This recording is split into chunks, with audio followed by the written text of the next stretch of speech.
Selamat pagi semuanya. Kita kembali lagi di perkuliahan struktur programming, yaitu kali ini kita ada di minggu ke-7. Sebelumnya saya mohon maaf karena baru posting di tanggal berapa ini? 15 ya. Meskipun ini kuliahnya 18 April. Jadi I'm really sorry. Ya, di minggu ini yaitu minggu ke-7 kita akan membahas mengenai objects. Ya, harapannya ini bisa jadi bahan tambahan ketika kalian nanti belajar mengenai JavaScript. Ya, sebenarnya bukan bahan tambahan ya, ini adalah materi kita. Baik, kita akan mulai tentang objek. Kita sudah ada di bagian sini ya, objek. Setelah statement, kita belajar tentang tipe data objek. Mengapa ini saya taruh lebih awal? Karena dia lebih dominan muncul di dalam bahasa pemrograman JavaScript. Banyak sekali di dalam program JavaScript itu para programmer yang menggunakan JavaScript itu sering kali menggunakan objek sebagai data, struktur data mereka, sebenarnya tipe data mereka untuk menyimpan, mengolah, dan sebagainya. Objek ini sangat mirip dengan objek oriented, nanti akan kita pelajari lebih dalam. Dan tadi kita sudah bahas tentang array, jadi saya harap ini menjadi pelengkap untuk objek itu.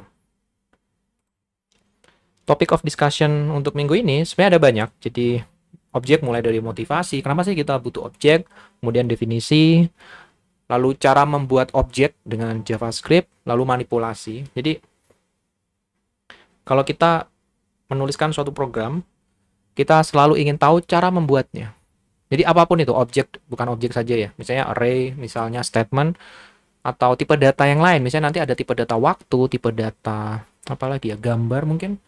Jadi ada banyak tipe data dalam JavaScript.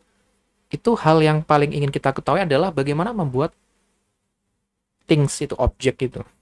Atau array yang sudah kalian pelajari, dan memanipulasi. Jadi kalau kita bisa membuat sesuatu dan memanipulasi sesuatu, sudah, kita bisa membuat apapun. Itu alasan mengapa bahasa pemrograman itu sangat powerful, itu karena sangat luar biasa, karena kita bisa membuat sesuatu, dan kita bisa memanipulasi sesuatu itu. Jadi proses membuat dan memanipulasi itu, kita bisa gunakan untuk memodelkan masalah, untuk mewakili masalah yang ingin kita selesaikan. Sepertinya proses penjadwalan atau misalnya penyimpanan data. Itu masalah kan, ada banyak data dalam kertas, orang menulis, tapi kita bisa menggunakan bahasa pemrograman atau komputer karena kita bisa membuat sesuatu itu dan bisa dimanipulasi supaya mirip dengan data yang ada di luar. Jadi memang tujuan komputer itu memang bagaimana mensimulasikan semua yang ada di luar ini, physical things, objek fisik itu ke dalam objek komputer. Ya pakai objek, contohnya di sini nanti pakai array. Seperti itu. Makanya dua hal ini selalu saya tekankan, bagaimana membuat dan bagaimana memanipulasi. Lalu di manipulasi kita akan belajar lebih dalam mengenai querying and setting. Querying ini seperti pemanggilan ya, sama seperti prompting lah. Kayak kita masukkan di ChatGPT nanti keluar hasilnya. Setting itu mengatur beberapa properti ya di dalam objek, nanti kita akan bahas. Lalu enumerating itu mencacah. Jadi setiap properti yang ada dalam objek itu apa saja. Lalu spread operator ini untuk membuat objek ya, sebenarnya lebih dalam lagi nanti akan kita jelaskan. Lalu ada get set method, ini yang paling penting dalam abstraksi, proses abstraksi dalam OOP. Nanti kita akan belajar sedikit mungkin ya, sebenarnya bukan OOP juga, tapi sedikit introduction to OOP. OOP itu apa? Object Oriented Programming. Pemrograman berbasis objek. Nanti akan kalian pelajari di semester 4 mungkin atau semester 3, saya lupa. Itu belajar tentang PBO. Lalu ya di dalam querying setting saya pecah lagi karena ini topik ini cukup besar menjadi objek as associative array. Jadi kita bisa memandang objek sebagai array yang punya asosiasi. Jadi ada dua array nanti. Lalu mengasosiasikan antara satu array dengan array berikutnya. Lalu ada prototype chaining. Ini juga konsep baru lagi di dalam objek. Mungkin belum ada di Python ya. Lalu conditional property. Ini juga menarik. Jadi membuat property yang memiliki kondisi. Kita start dari masalah ya. Di sini saya perkenalkan dua tokoh. Sebenarnya mungkin sudah saya perkenalkan ya, di minggu-minggu lalu, yaitu Yasuke dan Arisa. Yasuke bertanya, I have a following data that lists of all my daily expense in a single day. Jadi si Yasuke, saya memiliki beberapa daftar data yang mencatat setiap pengeluaran saya sehari-hari. Setiap hari saya catat pengeluaran itu. But the format doesn't help me. Tapi format yang dia punya ini tidak membantu dia when I need to analyze it thoroughly. Jadi tidak membantu dia ketika untuk melakukan analisis karena formatnya seperti ini. Ya mungkin kalau sekarang ada ChatGPT kita bisa analisis ya. Tapi kita kesampingkan dulu mengenai ChatGPT itu. Kita lihat di sini. Kemudian Arisa menjawab, instead using a list of number and string, you can collect them into a single data structure which call an object. Jadi daripada kamu menggunakan list of number, jadi ini list of number ya 20.000, 10.000, and a string ini maksudnya sini. Jadi string maksudnya yang breakfast and at local food stall ini. Kita bisa menggunakan apa yang disebut dengan object. Can you tell me more about the object? Akhirnya Yasuke penasaran. Oh oke, object. Can you tell me more about the object? Jadi about what is object? Ini si Yasuke tanya, sure, pasti. I will explain briefly the basic concept in the following slide. Jadi dia jelaskan si Arisa. Ya di sini saya pakai taco ya. Jadi apa? Octopus ya, octopus. You can make an analogy between JavaScript object and an octopus. Jadi bisa dibilang seperti ini. Jadi kita Kuraken nama octopusnya ya, ini karakter octopusnya. Jadi misalnya tentacle 1 itu megang takoyaki, tentacle 2 megang takoyaki. Jadi kita bisa simbolkan setiap tangan-tangan dari octopus ini memiliki satu fungsi ya. Dan inilah kita bisa wakilkan octopus ini dalam bentuk objek. Terutama ini ya, tangan dan aksinya itu apa. Jadi tangan atau dia lagi apa. Itu bisa kita kegiatan seperti octopus itu kita bisa wakilkan dengan objek. Kita bisa wakilkan dengan objek. Di sini saya tulis its tentacle or property has different purpose. Sama seperti di objek, setiap property di sini namanya property name itu punya tujuan yang berbeda. Sebenarnya bisa sama, tapi kalau sama itu redundant, artinya berlebih. Jadi tidak kita berharap satu property itu satu value. Tujuannya ya, kalau misalnya satu property value-nya sama ya buat apa kita memasang dua property?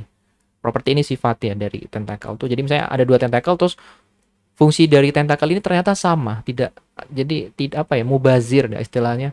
Kita nggak memandang hal yang mubazir itu. Jadi setiap tentacle atau setiap properti itu memiliki satu fungsi berbeda.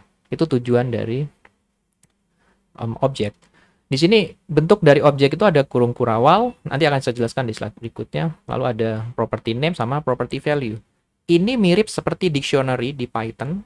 Dictionary di Python dia punya key and value. Tapi di dalam JavaScript itu sedikit berbeda karena dia sangat rich, artinya kaya dengan beberapa metode.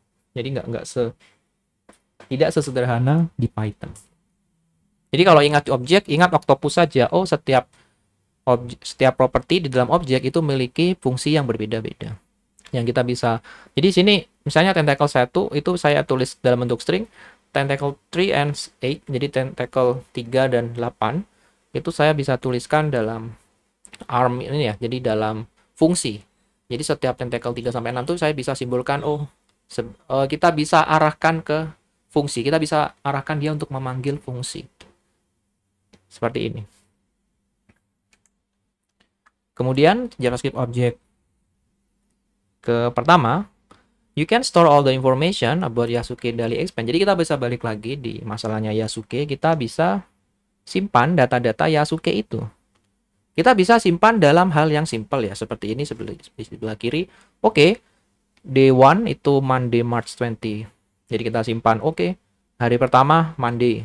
Kemudian hari pertama, jadi pakai variabel ya, menggunakan variabel di sini. Day 1, expense 01. Kemudian price, jadi pakai penamaan seperti ini dan ada nomornya. Price 02, ini day 1 terus ada price 01. Expense 02, price 02, expense 03, terus kita bisa namakan seperti ini.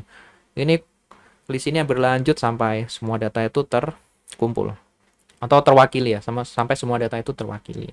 Tapi problem ini kita harus define satu-satu kalau kita pakai variabel ini. Jadi sebenarnya bisa kita simpan menggunakan variabel. Jadi satu expand itu satu-satu nanti ada apa nama kegiatan pengeluarannya, lalu apa barang yang dibeli, pengeluaran yang beli, lalu apa lagi?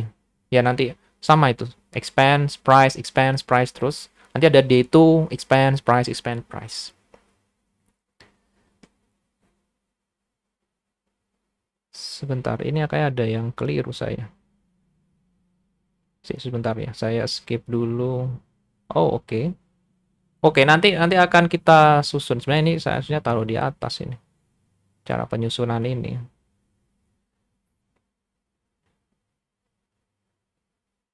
Ya, kita akan nanti susun. Jadi kita akan susun ini menggunakan objek. Tapi nanti di akhir slide kita akan susun menggunakan objek. Sebelum itu kita akan bahas dulu mengenai bagaimana mendeklarasikan objek. Jadi bagaimana kita membuat objek itu. Nah, di sini saya kasih contoh yang lain. Jadi saya kasih contoh yang lain di sini. Sebenarnya ya oke lah. Sebenarnya saya mau ke sini ya, tapi sudahlah. Ini kalau mau menyimpannya ya. Tapi ini nanti ketika kita sudah tahu objek baru kita terapkan. Itu tujuan saya kenapa ini saya taruh belakang. Jadi sebelum kita menjawab masalah ini bagaimana menyimpan dalam objek, kita apa ya? Bukan melenceng ya. Kita nyabang dulu ke kiri, nanti kita balik lagi ke jalur utama.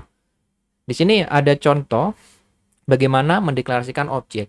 Saya menggunakan problem lain, yaitu problemnya bagaimana kita mewakili suatu akun bank. Ini pakai objek semua, dan inilah yang saya mau tekankan bahwa objek itu sangat rich, sangat kaya dengan fitur, berbeda dengan dictionary di Python itu sangat berbeda. Karena di sini kalau kita lihat, kita bisa taruh juga fungsi di dalam objek itu. Jadi pertama kita punya property name yaitu owner name dan property value-nya adalah nama akunnya. Sama kita juga punya property name itu account number, property value-nya adalah nomor akun banknya. Balance ini apa ya? Balance itu apa? Saldo ya, saldo. Saldo yang ada di dalam akun bank itu. Lalu di dalam objek ini kita bisa definisikan fungsi. Ini mungkin akan saya skip. Jadi fungsi untuk melakukan deposit dan melakukan penarikan, withdraw. Kalau kita detailkan di sini, bank account objek, ini bank account objek, itu mengandung 7 properti. 1, 2, 3, 4, 5, 6, 7. 3 data properti, yaitu owner. Ini disebut data properti ya. Jadi ini saya masih contohkan objek yang ada di secara general tuh apa aja sih penamaan propertinya. Karena properti itu nggak cuma properti saja, ada data properti seperti owner name, lalu ada method, ini properti juga, deposit dan withdraw. Lalu ada special method, yaitu untuk melakukan get current balance. Jadi misalnya saya ingin tahu saldo sekarang, itu kita bisa panggil ini get. Lalu kita habis itu bisa melakukan penggantian owner. Kita nggak bisa melakukan set balance ya. Kalau bisa, jadi akun kita bisa jadi kaya ya. Jadi kalau kita bisa akses data akun bank kita, objeknya ya, OOP-nya. Jadi kita nggak lewat di dua ini. Jadi bisa dibilang dua ini, get, current, and set, itu adalah interface kita untuk mengakses data akun bank ini. Kita nggak bisa langsung akses deposit sama withdraw di sini ya. Jadi kita dihalangi. Meskipun sebenarnya bisa kalau di JavaScript dalam contoh praktis ini itu bisa, tapi dalam praktek in real life itu kita hanya diberi akses. Misalnya kita masuk ke ATM, itu cuma diberi akses untuk mengetahui balance kita sama mungkin mengganti PIN gitu, atau mungkin mengganti nama ya, nama kita mungkin dirubah gitu, atau mungkin saya kasihkan akun bank saya ke orang lain seperti itu. Tapi kita tidak memiliki set untuk mengatur balance ini. Jadi ini struktur data yang sering digunakan dalam dalam mewakili data bank. Bagaimana struktur data yang punya Yasuke itu nanti ya kita akan lihat di slide terakhir. Jadi bagaimana mewakili data yang dimiliki oleh Yasuke mengenai daily expense ya, pengeluaran sehari-harinya. How to create JavaScript object. Jadi bagaimana membuat objek JavaScript? Tadi sore sudah saya jelaskan kan mengenai ini railroad diagram. Jadi bagaimana kita menyimbolkan objek itu bisa menggunakan railroad diagram. Kalau enggak kita akan data semua rincikan itu akan panjang. Tapi dengan railroad diagram kita bisa susun mengikuti lintasan kereta api ini. Jadi misalnya dari kiri selalu diawali dengan kurung kurawal atau curly brace, and then kita bisa kosongan, jadi ke atas ini kita juga bisa lurus diisi name, ini yang disebut property name yang tadi saya sebut, lalu titik 2, lalu ekspresi. Kita sudah belajar kan ekspresi itu apa. Bahkan ekspresi ini bisa juga objek itu sendiri masukin sebagai ekspresi, itu boleh. Jadi ada objek di dalam objek. Dan name ini bisa string, bisa name variable gitu. Bisa string. Name ini harus formatnya seperti name yang sudah kita pelajari ya. Di literal ya, di literal itu sudah kita pelajari bagaimana menamakan variabel, bagaimana memberikan nama variabel, itu sudah kita pelajari. Lalu dipisahkan dengan koma. Jadi bisa lintasannya misalnya name titik 2 expression, udah selesai, berarti kita punya satu properti saja. Tapi kalau lanjut ke bawah, koma, terus naik lagi kita punya, terus berhenti di sini kita punya dua properti. Bisa juga menggunakan new operator. Jadi new, object, new, array. Ini semua adalah objek ya. Array ini objek, date ini objek.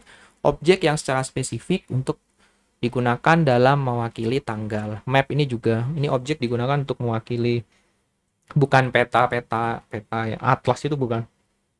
Aduh maaf. Map ini digunakan untuk mewakili fungsi pemetaan. Pemetaan sebenarnya agak-agak sedikit tricky ya. Map ini saya sedikit lupa itu. Saya lupa sebenarnya. I'm totally apa ya, nanti akan kita ingat lagi tentang map ini tentang fungsi nanti itu seperti apa. Lalu ada object.create. Di sini object.create. Jadi ada 3 cara ya membuat object creation. Tinggal pilih salah satu. Literally artinya kita masukin langsung datanya. Kalau operator mungkin dia objeknya itu kita copy dari objek lain, itu bisa. Atau juga sama misalnya membuat objeknya ada fungsi. Jadi ada cara khusus untuk menyusun objek itu kita bisa menggunakan object create. Jadi setiap ini memiliki keuntungan dan kelebihan masing-masing. Bagaimana membuat objek. Silakan baca di kitab saya. Sebenarnya di kitab saya sudah lengkap ya. Kitab saya itu lebih lengkap dari slide ini. Jadi di kitab itu harapan saya ya. Jadi setiap mahasiswa itu melakukan satu-satu, dipahami. Kalau ada bingung itu di list pertanyaannya, di data. Bisa tanyakan ke saya atau tanyakan ke ChatGPT, silakan. Jadi akhirnya belajar. Gitu. Ini objek ya. Karena menurut saya ini adalah ilmu masa depan. Ya mungkin saya nggak tahu, mungkin web browser kalau ganti bahasa pemrograman, tapi setidaknya bisa dicoba. Nah di sini lebih lengkap penjelasannya juga bahasa Indonesia. Lalu ya di sini ada contohnya untuk object create sama object name, dan di sini ada literal yang langsung memasukkan. Oke, saya balik lagi. Saya kembali ke slide sini. Nah, ini lanjutan mengenai railroad diagram. Jadi dengan railroad diagram itu kita bisa mewakili bagaimana cara penyusunan objek. Contohnya seperti ini. Saya nyusun satu objek simpel, itu bisa diwakili dengan railroad diagram seperti ini. Kalau contohnya seperti ini, itu bisa diwakili dengan name titik 2 expression. Contohnya juga seperti ini, ada string titik 2 expression kurung kurawal seperti ini. Jadi sangat memudahkan sekali railroad diagram itu, dan itu memberikan semua opsi kemungkinan objek yang bisa kita buat dengan JavaScript.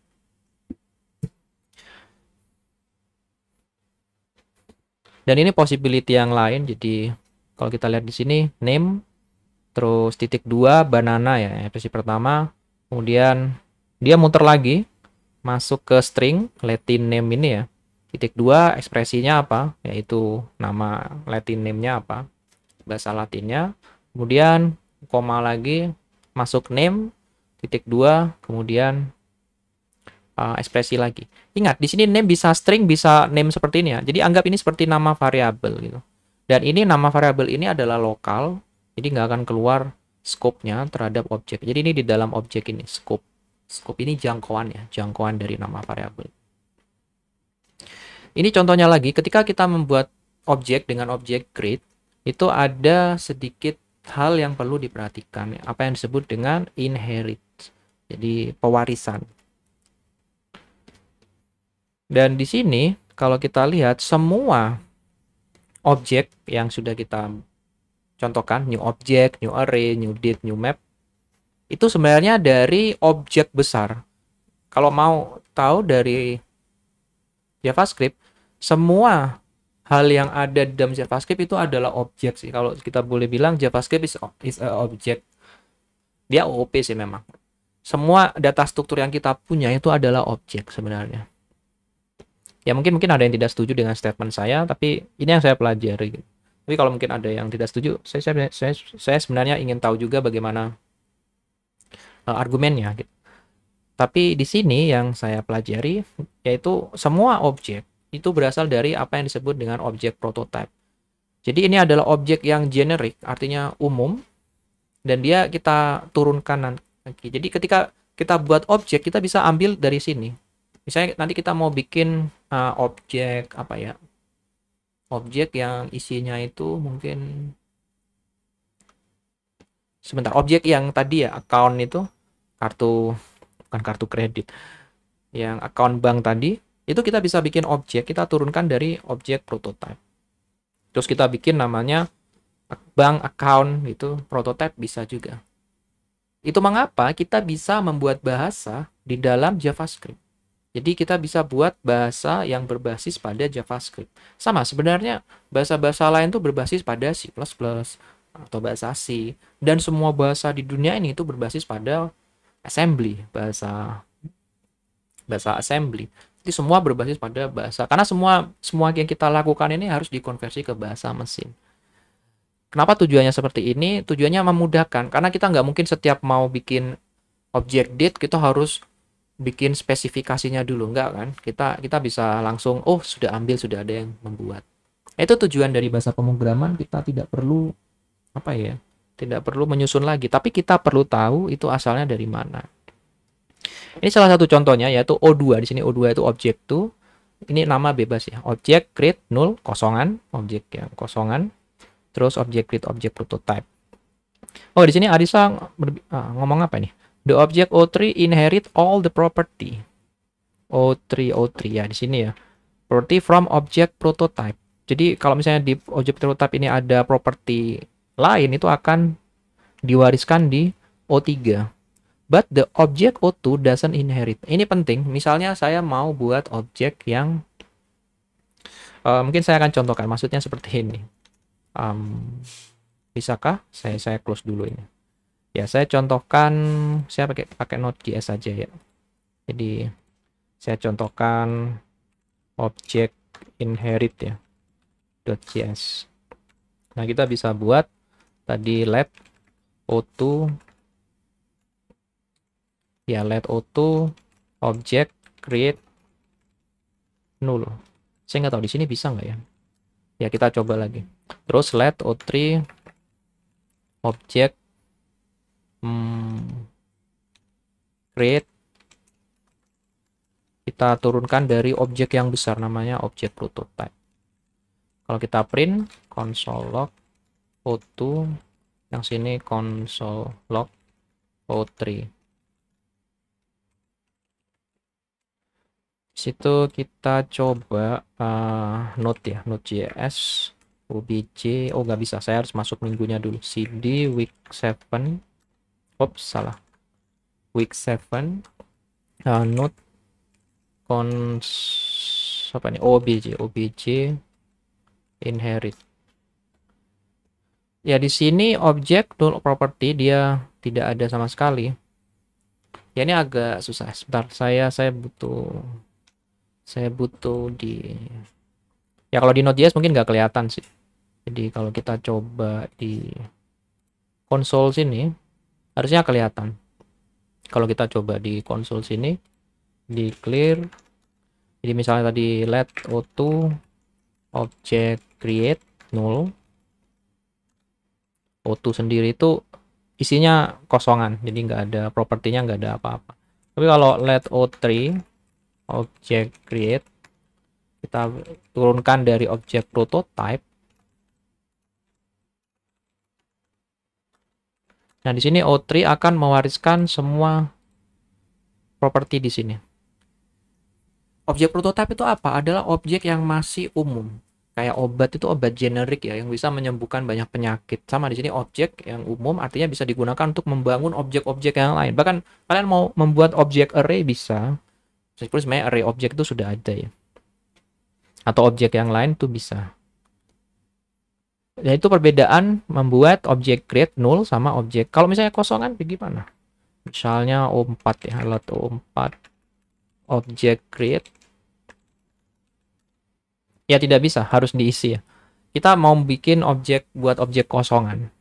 Sama seperti di sini. Nah, kita balik lagi ke slide-nya. Sama seperti di sini, slide saya mana?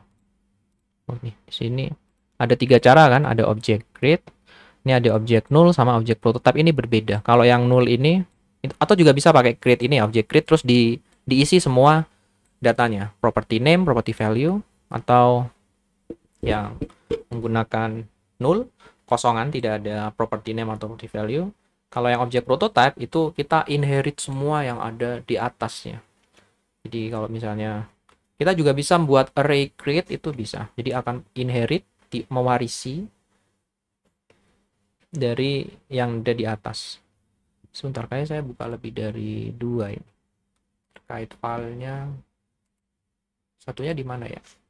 Ya karena ada, oh sudah hilang. Oke, kita lanjut. Itu cara membuat objek ya. Sebentar, ada something. Oh ya, ini karena saya buka di sini ya. Ya, saya buka lebih dari, saya buka 2 ya. Saya buka dua slide di sini. Oke, sekarang 1. Baik, saya lanjutkan. Sebenarnya ini tambahan, sebenarnya kalaupun nggak paham ini nggak apa-apa sih. Ini hanya tambahan perbedaan misalnya object.create null sama object.create object prototype. It's fine kalau misalnya, Pak ini sebenarnya terlalu susah. Ya ini tambahan saja untuk menyatakan perbedaan membuat objek kosong. Nggak ada isinya, objek itu nggak ada isinya. Itu ada 2 cara, tapi yang pertama itu benar-benar kosong, tidak mewarisi apapun. Tapi kalau yang ini itu mewarisi dari objek yang paling atas, namanya objek prototype. Ini sama-sama kosong, cuma properti yang di sini itu membawa properti yang lebih umum. Jadi kita nanti nggak perlu lagi, misalnya, oh saya mau buat ekstensi dari array. Kita nggak perlu lagi nyusun lagi properti array satu-satu dimasukin lagi, nggak ya, langsung aja.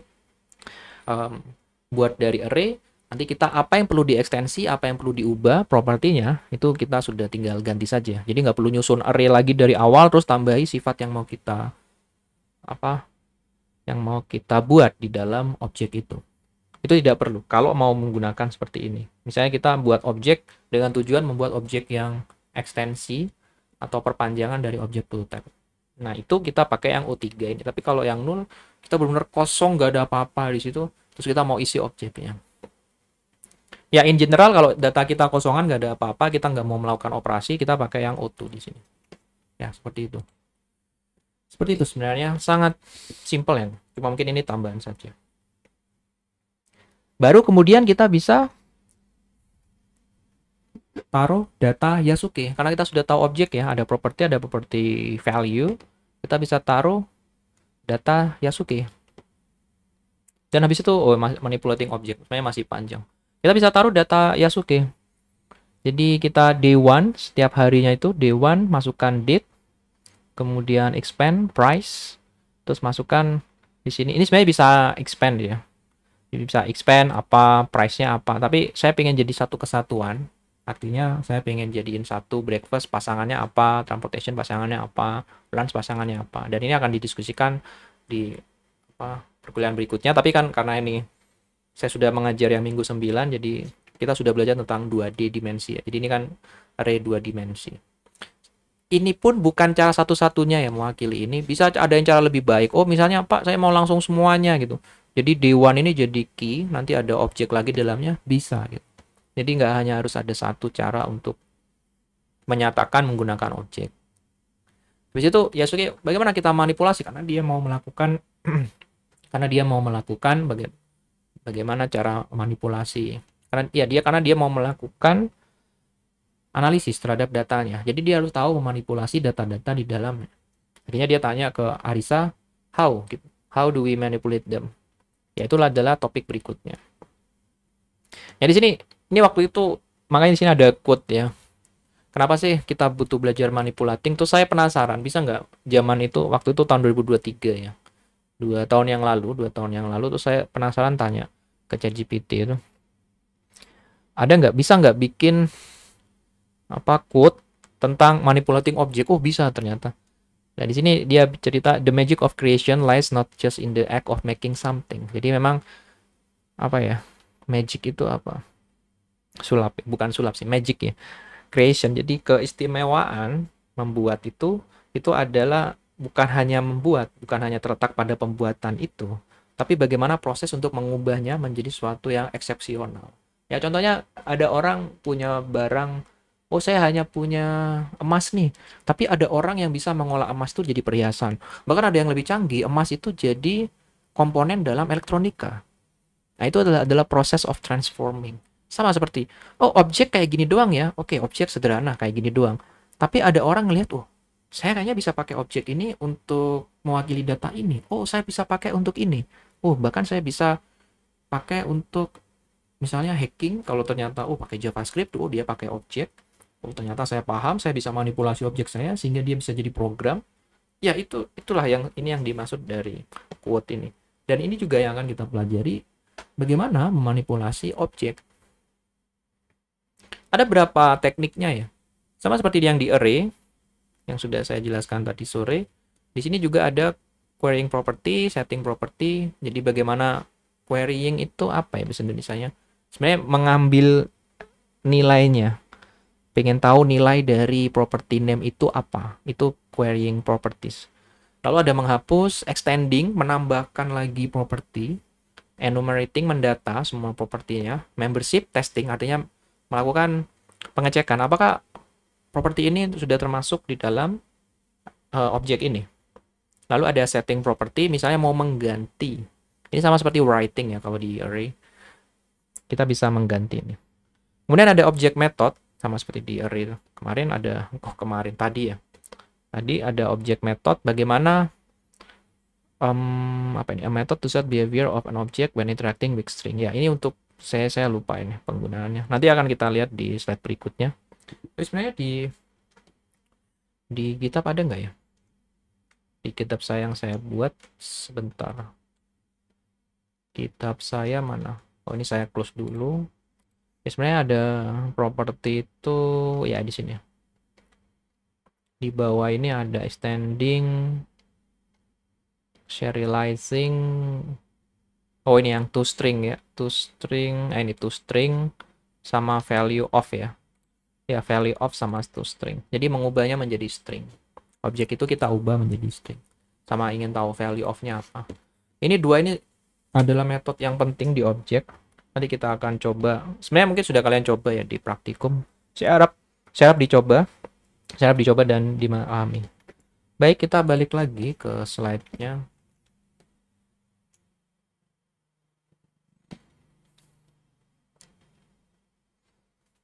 Ya, di sini saya punya objek namanya customer dan property name-nya adalah alamat dari 1 sampai 10.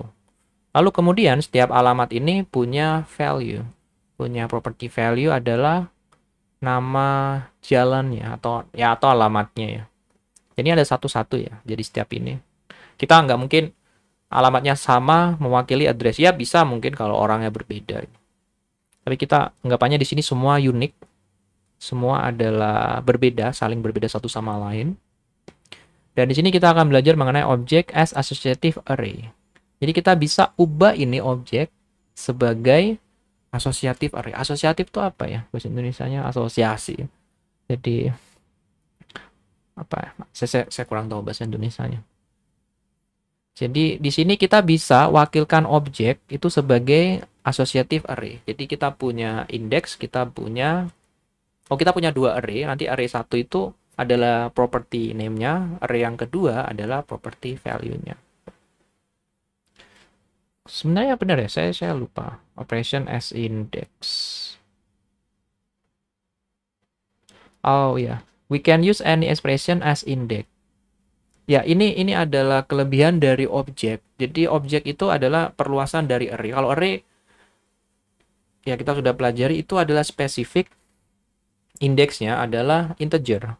Tapi kalau objek indeksnya itu bisa any expression as index. Contohnya ya ini, kita bisa pakai string name. Nah, di sini saya bisa susun seperti ini. Ini contohnya, oh ya, yang saya maksud ketika kita punya problem bahwa property name kita itu harus berubah sesuai dengan, kita nggak mungkin nulis satu-satu kan, misalnya ini ada 1000 ya, ada 1000 address, kita nggak mungkin tulis satu-satu 01, 02, 03, kita bisa generate ini otomatis, kemudian kita panggil data yang sebelah kanan, jadi kita bisa, penomoran ini bisa otomatis, sama seperti kayak nomor akun bank itu kan otomatis ya, nomor akun bank, nomor NIM kita mahasiswa itu secara otomatis kita akan menambahkan angkanya berapa berikutnya. Jadi nggak kita data dulu semuanya. Ya, sebenarnya kita data dulu aja semuanya, nanti kita tambahkan satu-satu. Ini juga sama. Jadi saya nggak mau menulis address 01 ini satu-satu, address 01, address 02, tapi kita bisa tuliskan dalam bentuk ini. Kemudian kita bisa, sebentar, ini maksudnya apa ini saya? Oh ya, kita bisa akses ini ya, kita bisa akses address. Ya, kita bisa print. Ini saya mau mencetak semua ini ya. Jadi coding yang bawah ini saya mau mencetak semua value di sini. Karena ini punya pattern, punya pola, jadi saya bisa masukkan ekspresi sebagai indeks.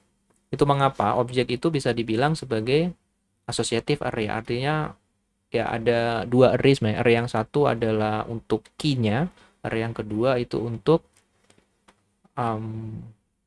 value-nya.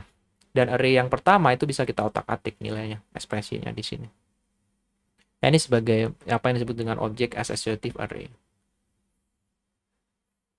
Kemudian yang kedua, ini salah satu fitur lagi dalam apa ya? Dalam objek.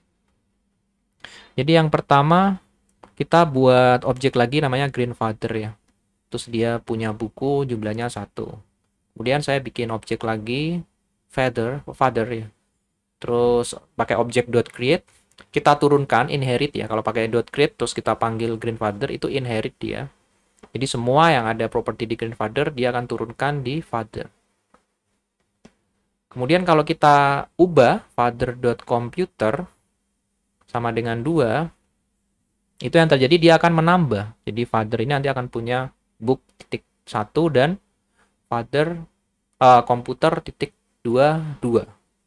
Kemudian saya turunkan lagi father, terus anaknya bikin lagi properti baru yaitu .game sama dengan 3. Kalau kita ubah, jadi misalnya kita ubah ya books di sini nilainya, kita lakukan pengubahan, misalnya grandfather.book kita ganti 5, itu yang terjadi nanti si anak ini akan juga berubah. Nah, ini perbedaan. Yang sebelah kanan itu kita, sebentar, ini kok berbeda ini, object create. Yang sebelah kanan itu, sebentar, ya ini namanya prototype chaining ya. Jadi kita ngubah yang paling atas, maka ini bisa disebut childnya, anak-anaknya ini akan mewarisi dari bukunya yang dari grandfather. Tapi kalau kita ubah yang anak, itu kita bukunya si bapaknya itu sama. Jadi bukan bapak, si kakeknya sama. Sama seperti yang di awal ya, 1. Jadi tidak ada perubahan. Dan ini perlu diperhatikan ketika kita belajar nanti inheritance di dalam OOP ya.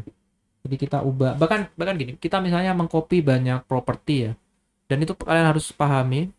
Misalnya saya membuat satu properti, saya mau copy aja nih properti yang dari sini.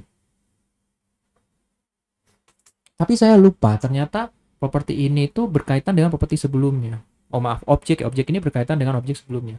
Lalu objek yang sebelum-sebelumnya itu saya ubah. Akhirnya dia terimbas, objek ini berubah juga. Nah, ini yang bikin JavaScript itu pemrograman yang sangat tricky, sangat apa ya? Perlu kehati-hatian dan perlu memahami setiap fiturnya. Beda kayak di C, C++, mungkin dia sangat strict atau Python ya. Tapi di dalam JavaScript itu dia kita ubah grandfather-nya, maka si anak akan berubah. Bayangkan ini situasi kita bikin project. Terus ada banyak objek, terus objek yang satu di-copy dari objek yang lainnya. Terus yang lainnya di-copy dari yang lainnya. Lalu yang lainnya ini diubah, akhirnya mengubah objek yang di ujung. Tapi kalau kita mengubah objek yang di ujung, itu nggak akan mengubah objek yang di hulu, di bagian awal. Makanya di sini saya changing property in the grandfather effect mempengaruhi the property of sound object. Tapi untuk kalau mengubah yang ini itu tidak mempengaruhi. Ini disebut sebagai dengan fitur prototype chaining. Kita ubah satu, ubah semua. Ini yang mendasari OOP ya, Object Oriented Programming, yang akan kalian pelajari di semester berikutnya. Dan ini perlu diketahui. Bahkan sebenarnya nanti OOP kalau mau pakai ini bisa sih, cuma kayaknya kita mungkin semester depan ya kita akan upgrade materinya menggunakan JavaScript. Dan ini yang ketiga dari objek, yaitu adalah conditional property. Accessing not defined property, return undefined. Jadi misalnya saya mau akses property yang nggak ada. Jadi misalnya seperti ini ya. Ini saya punya objek namanya book. Terus sebentar saya tambahkan. Ya saya punya objek book. Lalu property name-nya ada main title. Subtitle-nya ini. Lalu ada author. Author-nya saya bikin objek lagi. First name, surname. Lalu kemudian saya ubah ini Flanagan jadi undefined. Lalu kalau saya panggil seperti ini, book, author, surname, length, itu sebentar. Accessing not defined property, return undefined. To avoid such condition, JavaScript provide us with technique to avoid undefined property. Oke, coba kita jalankan. Saya sudah sedikit lupa ini. Saya coba kita jalankan. Jadi kita sama ya, sama-sama belajar lagi. Saya mempelajari tulisan saya sendiri. Ya jadi saya berikan tips. Jadi kalau belajar ya kita coba. Ditulis gini kah? Ya. Artinya saya bisa tulis. Ya saya bisa tulis dalam Node.js. Jadi misalnya new file. Sepertinya yang ini nggak kepake ya, objek inherit ini harus pakai yang di konsol ini. Ya saya buat new file misalnya ini apa ini? Conditional ya, conditional property.js. Oke, kita coba tes pertama let book, lalu main title JavaScript. Kenapa saya tulis ya? Membiasakan untuk belajar coding ya, sama seperti main piano. The definitive guide, lalu koma author, lalu first name David, and then surname, dia menggunakan nama, surname Flanagan. Ini pengarang buku yang kita pakai, Flanagan. Oke. Lalu apa lagi yang? Lalu berikutnya kita bisa dapatkan nilai panjangnya dari surname ya, itu length surname book author surname dot length. Jadi ingat kita bisa console log lagi length surname. Kita lihat di sini, kita jalankan node conditional. Ya kita punya 8 ya, yaitu 8 di sini. Terus kita coba ubah. Di sini ada petunjuknya. Coba kita ubah menjadi undefined surname di sini. Misalnya saya kasih undefined. Apa yang terjadi? Kita jalankan. Itu error. Nah ini. Kalau kita isi undefined di situ error. Ini yang kita perlu bikin namanya conditional property. Ini yang bagian yang akan kita pelajari di slide ini, conditional property. Caranya bagaimana mengatasi ini, hal-hal seperti ini kan error nih. Jadi kalau error berakibat program yang lain juga error, di berantai. Nah, untungnya mungkin di sini udah dijelasin ya errornya. Enaknya cannot read property of undefined. Jadi sudah dijelaskan kenapa dia error. Ya, karena dia undefined. Bagaimana cara mengatasinya? Gitu kita bisa panggil dengan cara yang berbeda. Jadi di sini kan sudah ada contohnya. Caranya adalah memanggil menggunakan if else. Jadi solusi pertama, solution itu kita bisa menggunakan if else. If book, terus if lagi book author, terus satu-satu ya. If book author surname, baru kita length surname, baru kita bisa akses book author surname length. Dan kita bisa print di sini. Ya ini harusnya ke kanan. Ini harusnya lebih ke saya. Kenapa dia nggak ke atas ya? Yang book author ini. Oh ini gambar. Oh ini gambar ya. Oh enggak ya.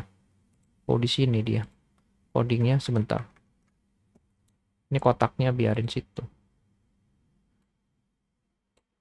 Oke, harusnya ada ke kiri dia. Ini menggunakan if statement. Oh ya, ini satu program ya. Ini ternyata satu program ini. Di sini adalah ini apa nih? Apa penandanya ya, kotak ini penandanya. Bagian if statement. Ya, kalau pakai ini kita coba cek console log length surname. Itu bisa. Jadi kita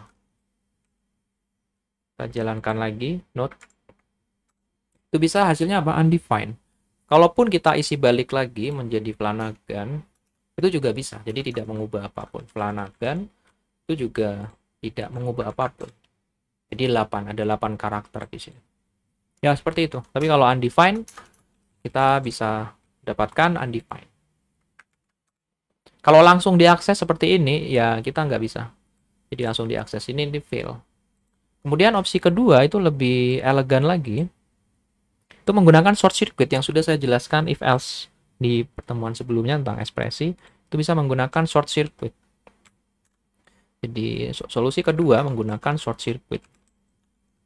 Short circuit itu kalau kita punya dua statement ya, terus disambungkan dengan n, maka kalau statement pertama gagal kita nggak perlu ngecek statement kedua. Itu namanya short circuit. Jadi menggunakan logika operator, maka length surname, ini saya tutup lagi ya. Ini saya tutup. Length surname itu book n, kemudian book author, kemudian n lagi. Jadi bisa ditumpuk n-nya, book author surname, terus n lagi, book author surname length. Ini menariknya dari JavaScript ya. Terus kalau kita print length surname, kita print lalu kita jalankan, itu juga undefined. Nanti kalau balik lagi, jadi ini kalau balik kan book ada, book author ada semua. Maka ini akan dieksekusi yang terakhir. Jadi yang terakhir akan dieksekusi. Berikutnya kita solusi ketiga. Solusi ketiga itu adalah menggunakan conditional property. Ya, ini yang kita mau ketahui, yaitu menggunakan conditional property. Menggunakan conditional property itu kita bisa menggunakan book, terus kita lakukan tanda tanya. Sebenarnya ada spasi bisa ya. Sebenarnya ada spasi bisa nggak? Ya, kemudian test out. Sebenarnya harus dempet sih, harus berdampingan gini. Jadi kita tanya book itu ada nggak? Maksudnya dia undefined atau tidak?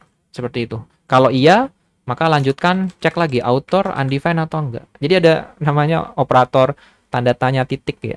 Lalu surname tanda tanya titik lalu length. Dan ini juga sama. Dan ini paling singkat dari semua yang kita gunakan solusinya. Jadi kalau kita running juga undefined. Kalau ini benar, itu dia akan lanjut ke kanan. Ya, seperti itu conditional property.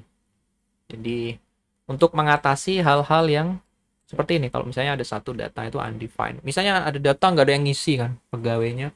Lalu kemudian kalian mau baca data itu.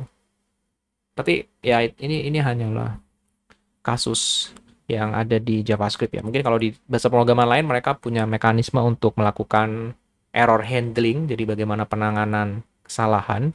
Tapi di sini kita bisa lakukan seperti ini ketika dia tidak ada datanya. Ini salah satu sifat dari objek yang harus dipahami juga. Jadi bagaimana mengakses sesuatu yang tidak terdefinisi supaya hasilnya juga tidak terdefinisi, undefined. Itu bisa menggunakan short circuit, if else statement. Kalau if else statement panjang ya. Short circuit juga masih panjang. Conditional property itu yang kita mau menggunakan tanda tanya, titik, tanda tanya, titik, tanda tanya, titik. Simple. Berikutnya, ya kita melakukan enumerating property. Jadi sebenarnya satu-satu kayaknya ini. Kalau di slide-nya, ya itu enumerating property ya kita satu-satu. Ya tinggal dikit lagi slide-nya. Yaitu mendata semua properti yang ada di dalam function, di dalam objek itu. Ada banyak ya, they are for built-in. Jadi ada 4 built-in bawaan ya, fungsi bawaan, fungsi yang sudah ada di dalam objek itu. Jadi ketika kita membuat objek sudah ada fungsi itu untuk melakukan pendataan properti. Sebentar, ini kenapa ada simbol-simbol gini ya? Console. Oh ya, di sini ada banyak cara ya. Jadi saya gunakan semua macam objek. Jadi saya gunakan.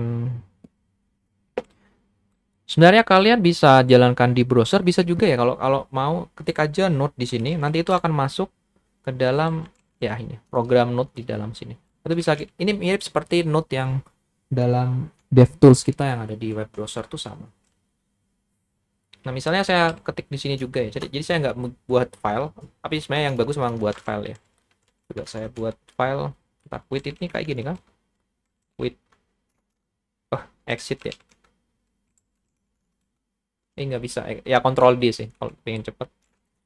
Baik, kita coba di sini object special function. Jadi saya new file object special function. Yes. Jadi kalau kita tes, kita buat constant sim1. Di sini ada namanya objek, bukan objek ya, tipe data yang disebut dengan simbol. Nah, ini menarik. Tipe data simbol ini dia simbolnya sama tapi kita bisa buat dia beda. Kayak apa ya? Tricky. Simbolnya sama tapi kita bisa buat dia beda. Jadi simbol ini ketika satu kali didefinisikan, itu ketika kita definisikan lagi baru, yang kedua itu pasti beda. Meskipun secara penampakan sama. Nah, itu simbol. Kalau tertarik silakan ditelusuri ya, tapi mungkin itu di luar topik kita. Nah, di sini saya contohkan terkait keanehan-keanehan JavaScript ya. Jadi sebenarnya bisa dibilang kuliah ini tuh menjelaskan ke kalian beberapa hal yang di balik layar dari JavaScript itu. Karena yang umum ya kalian bisa cari di internet ya. Ini sebenarnya juga umum sih, cari di internet juga ada. Apa yang saya lakukan? Saya buat objek baru, kosongan, tidak ada isinya. Menggunakan objek literal, langsung ya diketik kosongan. Lalu saya isi dengan 2. Jadi kalau saya print dulu objek ya, objek di sini saya lakukan print, lalu node objek spesial. Di sini ada A sama dengan 2, A.22. Lalu saya bikin properti baru, jadi objek properti baru 2 sama dengan 4. Kita bisa lihat di sini, oh ada properti string 2, bukan angka 2 ya, tapi string 2, nilainya 4. Ini ada properti dengan name A, atau bisa dibilang ini variabel ya, A ini variabel dengan nilai 2. Lalu saya bisa buat objek lagi dengan simbol tadi. Jadi objek itu bisa menggunakan name atau string, atau juga bisa menggunakan spesifik tipe data yang disebut dengan simbol. Jadi simbol, kita kalau panggil sim1 6. Oh, S-nya kecil ya. S-nya kecil. Ya, S-nya kecil. Save. Running. Nah, di sini ada simbol 36. Yang menariknya ini, kita objek, lalu kita ketik simbol 2, lalu kita ketik 8, lalu kita jalankan. Ini sama ya, tapi dia ternyata ditulis 2 kali. Ini kita nggak bisa lakukan ya, kalau misalnya kita tambahkan di sini 2, objek 2 gini. Yang pasti yang terjadi apa? 2 ini akan teroverwrite dengan yang baru. Misalnya saya ganti 100, maka 4 ini akan diganti dengan 100. Beda dengan SIM, kalau yang di SIM itu dia kita jalankan ya, ini akan terganti kan, yang 2 tuh jadi 100. Tapi yang SIM ini meskipun sama nilainya, ini simbol 3, tapi itu di dalam memorinya objek, addressnya itu berbeda, didefinisikan berbeda. Ini menariknya dari apa, tipe simbol ya, karena dia untuk menyimbolkan sesuatu. Ketika sekali dideklarasikan, dia itu meskipun sama, kita baca simbol 3, tapi itu bisa jadikan 2 hal yang berbeda. Nah, ini pusingnya dari JavaScript, dan ini sudah nggak pernah dipakai lagi sama orang ya. Karena ini bad habit ketika melakukan pemrograman. Kita pengennya satu simbol ya satu. Maksudnya yang bukan penamaan ya. Penampakannya ini sama, tapi kita ya harus merujuk pada nilai yang sama. Kalau ini kan propertinya sama, tapi nilainya berbeda. Kita nggak mau seperti ini. Meskipun sebenarnya bisa dengan properti. Nah, ini yang sedikit keanehan dari JavaScript. Kita bisa menggunakan simbol. Bahkan kita bisa tambahkan langsung di sini ya, simbol gitu. Simbol 3.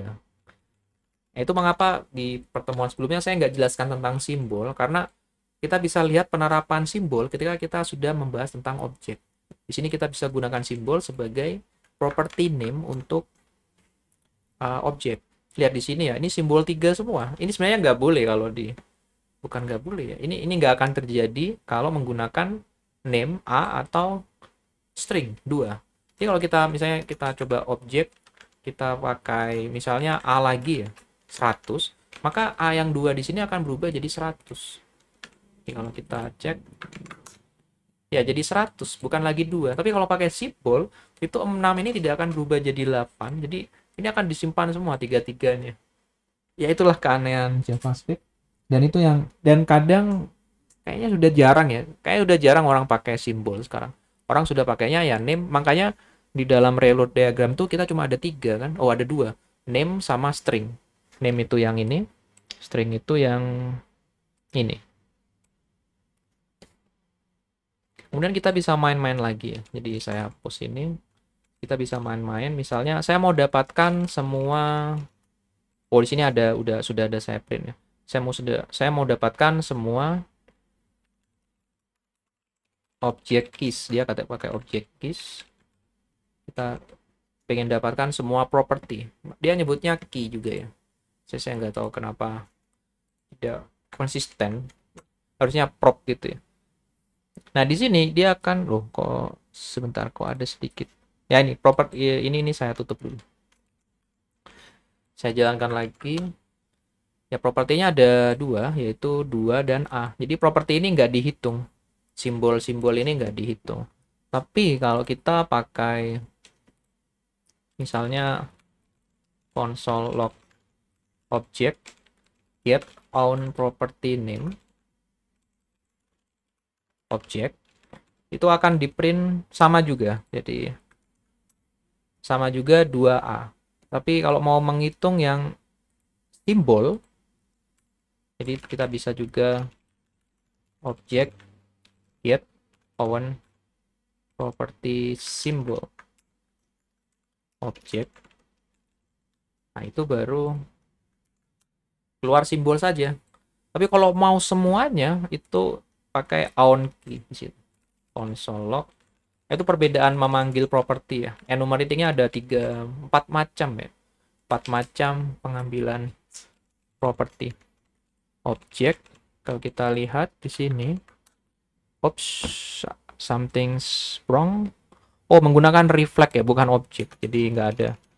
Ini reflect juga sama sih. Ini objek juga. Nah, kita bisa ambil semuanya. Ya, seperti itu. Terkait enumerating, sedikit tricky, sedikit aneh juga. Tapi ya itulah JavaScript. Kita berdamai dengan keanehan itu, dan itu digunakan di seluruh dunia internet, karena dibalik bahkan ini ya apa, slide yang saya buat ini menggunakan Google Slide itu menggunakan JavaScript. Ini aplikasi JavaScript semua.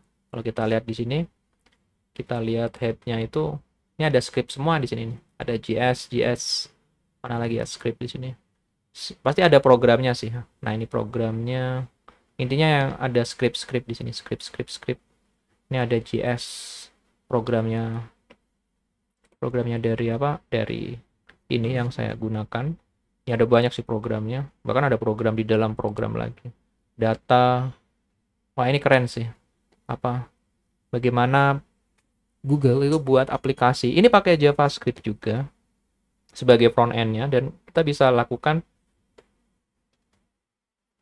hal yang sama seperti di Microsoft Office. Ini luar biasa menurut saya, Google Slide ini luar biasa. Online dan bisa kolaborasi juga ya untuk mengedit. Oke, kita balik lagi. Berikutnya adalah spread operator. Jadi bagaimana kita melakukan saya lupa ya, a shorter way to extend and copy property on object. Jadi bagaimana kita melakukan copy. Kenapa sih kita butuh spread operator? Karena sebenarnya ada masalah seperti ini. Misalnya saya mau copy dari grandfather ke son ya. Terus saya ganti grandfather, tapi saya nggak mau ngubah yang son ini. Gimana dong? Nah, itu harus copy dengan spread operator. Jadi kalau kita copy menggunakan spread operator, kita ubah objek satunya, itu tidak akan mengubah objek yang lainnya. Seingat saya, kita coba. Seingat saya, seperti itu. Tapi kita coba supaya tidak ambigu. Bank account, conditional. Ya, kita coba spread op ya. Spread op.js. Ya, programnya ada di sebelah kiri. Jadi kalau kita lihat di sini, object assign, ada target, ada source. Jadi targetnya itu adalah tujuan yang akan di-copy, lalu ada source objek yang asalnya. Has the same statement as, ini kita bisa juga ganti dengan titik-titik target, koma, titik-titik source. Udah, habis itu kita dapat target. Luar biasa ya, jadi penyingkatannya titik-titik ini.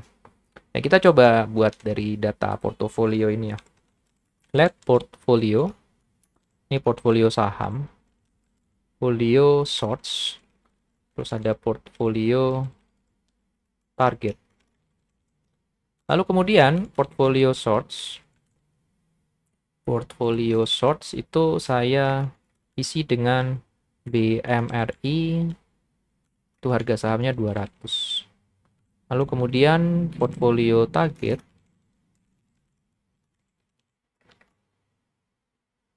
Sebentar. Oh, oke. Sepertinya ada yang keliru saya.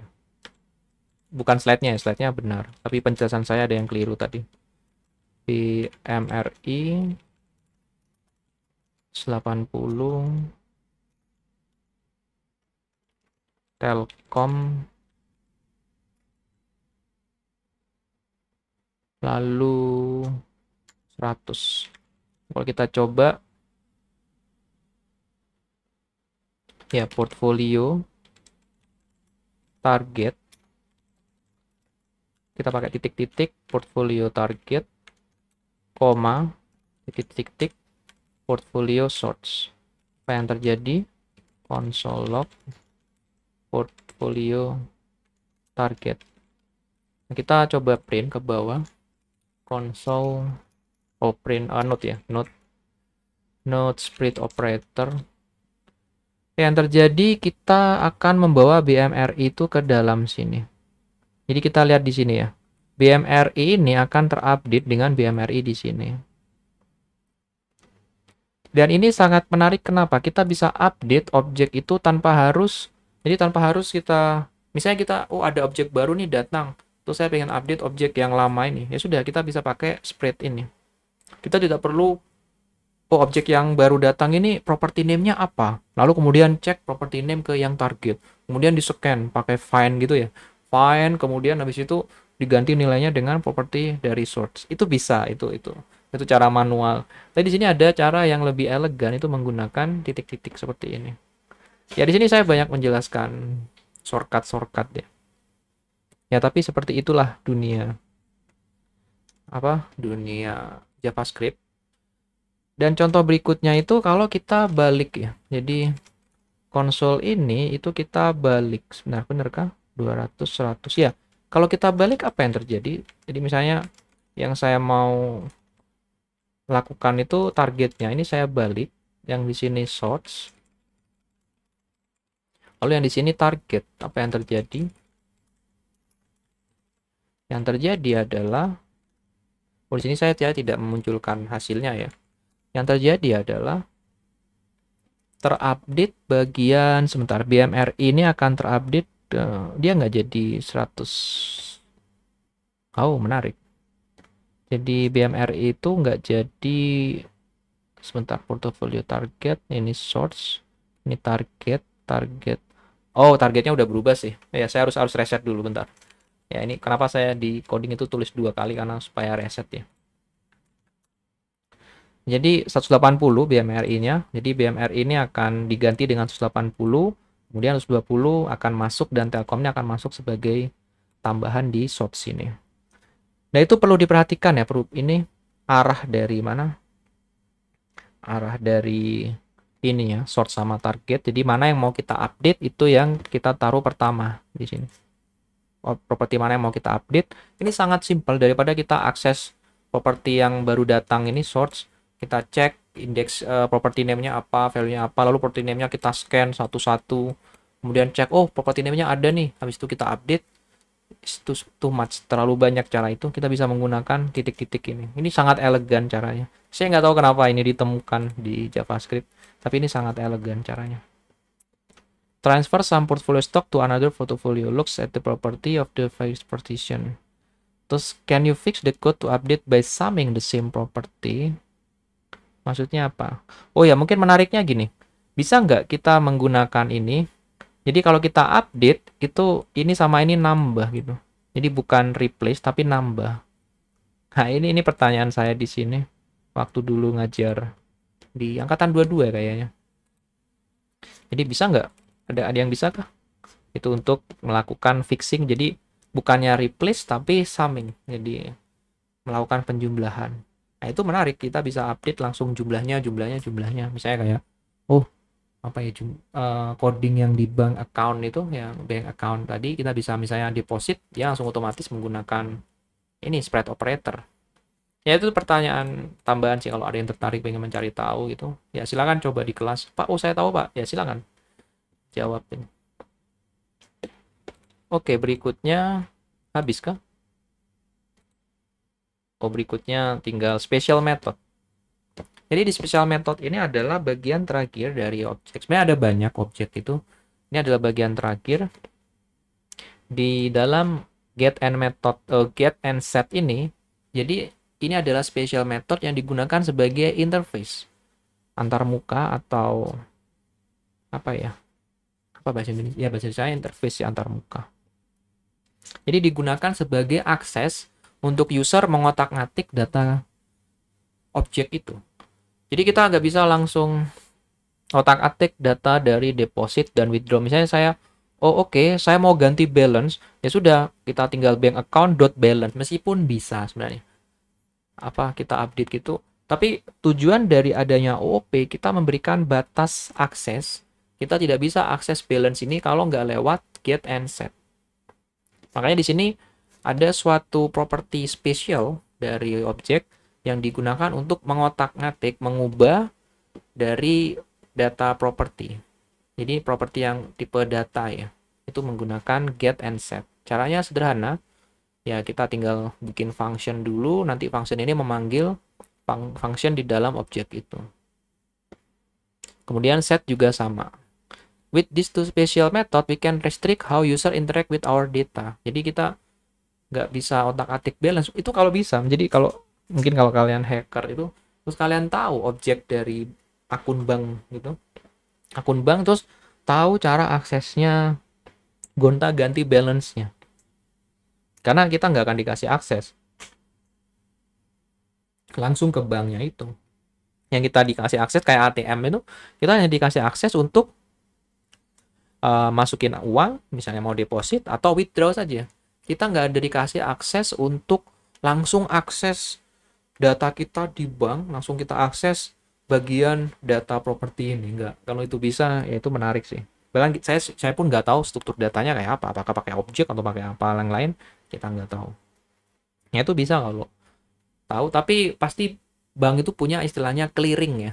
Clearing itu adalah pengecekan transaksi antar bank. Karena ada mungkin orang iseng itu bisa gonta-ganti balance ini. Jadi balance itu kan muncul dari mana? Dari orang store uang menggunakan ATM atau ada orang transfer ke dia. Makanya balance ini harus benar-benar balance, namanya juga balance ya, balance akun dari bank ini harus balance. Kalau ada misalnya ada orang iseng, misalnya saya programmer di bank itu tuh saya ganti akun orang balance-nya, nah itu pasti ketahuan karena ada proses penyamaan ini ya, buku transaksi. Ya, tapi mungkin kita akalin dengan, oh saya mindahin uang yang dari akun ini ke sini. Gitu. Ya, itu yang terjadi kadang. Tapi harus dicek juga transaksinya terjadi kapan. Sangat ribet sebenarnya dunia transaksi itu. Tapi kalau tertarik, kalian bisa belajar lebih dalam ya. Dunia transaksi, perbankan, keuangan itu sekarang sudah digital. Nah, di sini saya modelkan dengan objek itu kita bisa menggunakan property special property apa yang disebut dengan get and set. Jadi kalau di sini saya jalankan nanti current balance itu akan mengambil balance-nya di sini. Mungkin daripada pusing kita akan tulis ini ya. Tapi mungkin karena ini sudah masuk fungsi function, jadi saya akan copy aja sebenarnya. Ya karena ini udah terlalu panjang. Sebenarnya saya sudah oh ini bank account. Oh saya sudah ngetik sih. Oke, misalnya kita tes ya, note. Misalnya ini contoh dulu menggunakan apa Oliver Hand gitu. Nah, sekarang kita coba note, kita jalankan bank account. Oops, bank underscore ya, bank. Ya 5.000 ya di sini balance-nya. Bisa nggak kita ganti balance-nya ya? Kita iseng misalnya bank account. Harusnya sih bisa ya, tapi kalau di dunia nyata kita nggak boleh menggunakan balance terus ganti 10.000 gini. Itu kita tidak diizinkan langsung update. Kita harus lewat suatu mekanisme namanya deposit. Oh nggak bisa ya. Jadi kalau kita ganti, oh belum bukan nggak bisa, saya belum print. Jadi kita langsung bisa akses ini.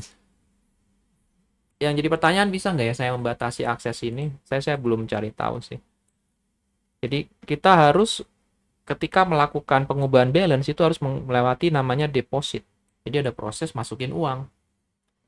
Jadi bukan langsung kita edit seperti ini. Itu bukan OOP yang kita inginkan atau objek yang kita inginkan dalam, ya nanti ketika belajar OOP ada namanya abstraksi data ya, dan untuk melakukan pengubahan data itu kita ada suatu fungsi. Hanya lewat fungsi itu saja, kita nggak bisa lewat backdoor, lewat pintu belakang itu nggak bisa.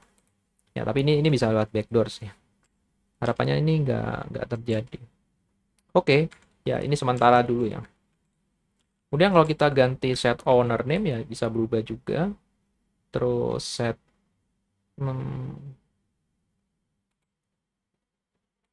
oh ini nggak bisa sih seperti ini. Coba bisa nggak set owner name? Set owner name may not exist. Oh ini saya tutup ya. Ya saya misalnya saya seperti ini Oliver Hand. Coba saya print lagi ya. Bank account-nya. Jadi saya coba update ini ya. Pakai set owner name atau bisa menggunakan bentar. Ini kok koma. Because its successor lack of parameter type annotation. Set type any.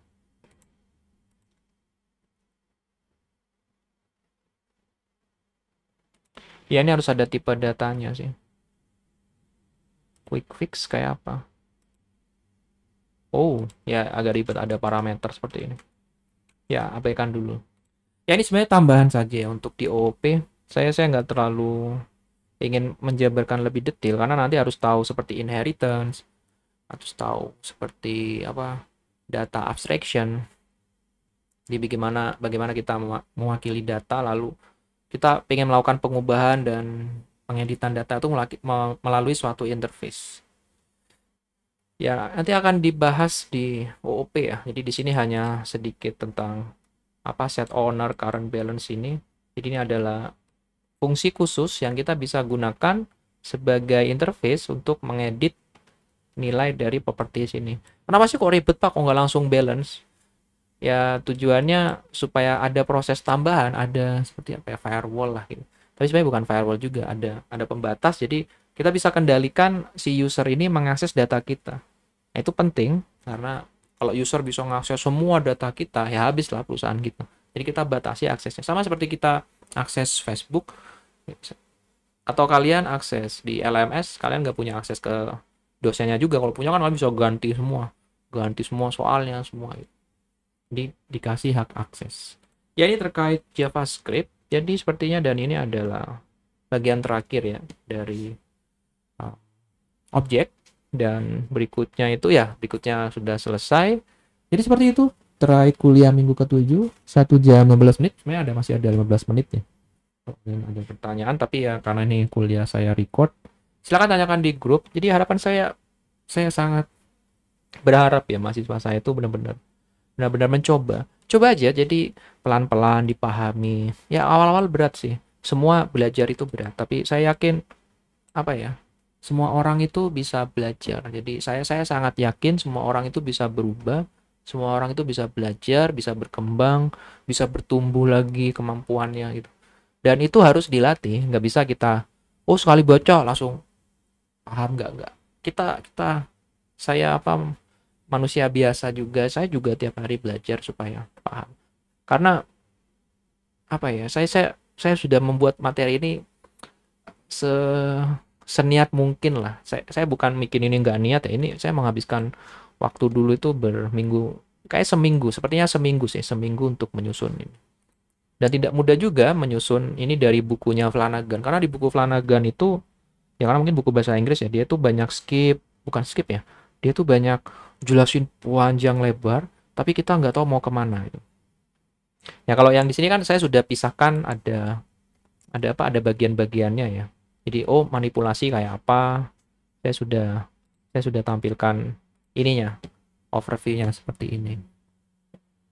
Ya, jadi seperti itu kuliah kita. Jadi ya, saya terlalu banyak memberikan suggestion ya, saran-saran ya. Ya saya berharap jadi masukan saja. Saya tidak mengharuskan kalian, itu sudah kewajiban kalian. Oke, baik, itu aja dari saya. Terima kasih sudah melihat video saya. Kita akan ketemu lagi di minggu 10 ya. Dan hari Sabtu akan saya post bagaimana UTS kita nanti.